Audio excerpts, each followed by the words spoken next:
Woke up this morning, went out to the buggy, getting ready to slide down the hill. It was a snow squall, big flakes, little flakes. It was like a whiteout.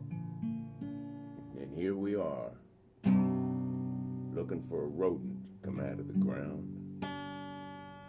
I love February because it contains two of my favorite annual events: Groundhog Day and the State of the Union. One involves a meaningless ritual in which we look to a notorious unreliable mammal for a prognostication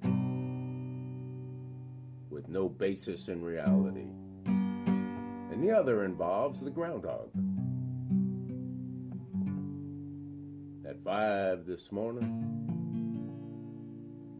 it was snowing like mad. Not a groundhog in sight, no sunshine. It's winter. The winter's upon us. Oh, Hairman, I'm not looking forward to spring. There's a lot of skiing to do. I heard it's going to be intermittently sunny tomorrow.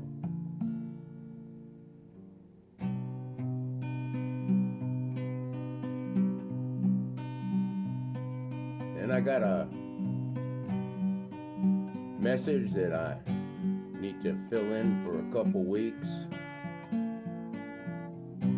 in a basketball league because somebody's going to be out. I guess that's the good news. My days are runt and the clock ticks on.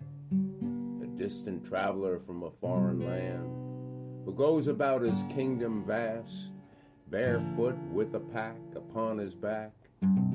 His mansions are everywhere, from sea sands to mountain peaks. The freest man to ever be carries his home upon his back, leaving only footprints where he's been. Last night I reached for my medicine and accidentally drank a bottle of whiteout. I woke up this morning with a huge correction. As a kid, I put snowballs in the blender to make slushy. Snowballs was a good cat. Now, what are we going to do with that little ditty or poem? Got to make something out of it as we roam. Got the brindle upon my back. Mansions everywhere, from seashores to shining seas. A distant traveler from a far-off land, roaming through his kingdom vast and grand, barefoot and free with just a pack or brindle on his back. He's the richest man without a stack to ever be. Mansions everywhere from seashore to mountain peaks. He's the freest man you'll ever see. Yeah, just the open wide path in front of him and wind in his sails, and with every step he leaves barely a trail. Of the places he's been and the places he's seen, it's all in a memory. Mansions everywhere, from sea to mountain peaks. He's the freest man you'll ever meet, carrying his home in a brindle sack, leaving footprints. That's a fact. He's not bound by walls or material things. His home is within, his spirit sings. He's the master of fate, the captain of his soul. On this journey he has some control. Mansions everywhere. He's the master of his fate, the captain of his soul. And his spirit sings. On this journey, mansions everywhere, from sea to shining sea. He's the freest man to ever be, carrying his home upon his back, leaving his footprints where he's been. That's a fact. Maybe if we were all just a little more like this traveler, with no worries and fear in sight, just living in the moment and leaving our tiny little marks of right right here in the day or night or dark. We'll have our mansions or riches untold, but our freedom and happiness is worth more than gold. And you know what the hairman always says? He says, I'd rather be on top of a pile of manure than on the bottom of a pile of gold. Now Forrest Gump, he dies and goes to heaven. The day finally arrived. He's at the pearly gates and meeting St. Peter for the first time. And St. Peter says, well, Forrest, it's certainly good to see you.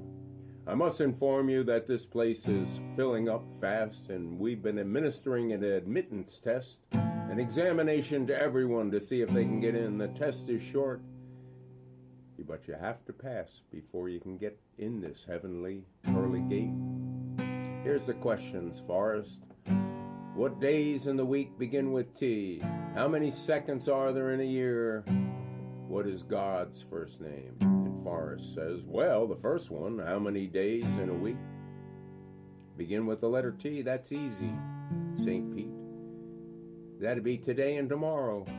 And St. Pete opens his eyes wide and says, Forrest, that's not exactly what I was looking for or thinking, but I guess I'll have to give you credit for the answer. Here's the next one, and he says, how many seconds in a year? Now that's a little harder, says Forrest, but I think and I'm funkin', and I guess the only answer could be 12. Astounded, Paint Cedar says, 12? Forrest, how could you come up with 12 seconds in a year? Well, there's got to be 12. January 2nd, February 2nd, March 2nd, April 2nd, and so on and so forth. Oh boy, hold it, interrupts St. Peter. I see where you're going with this, and I'll have to give you credit for that one too. Well, let's get on with the last question. Can you tell me God's first name? Sure, Forrest replies. It's Andy.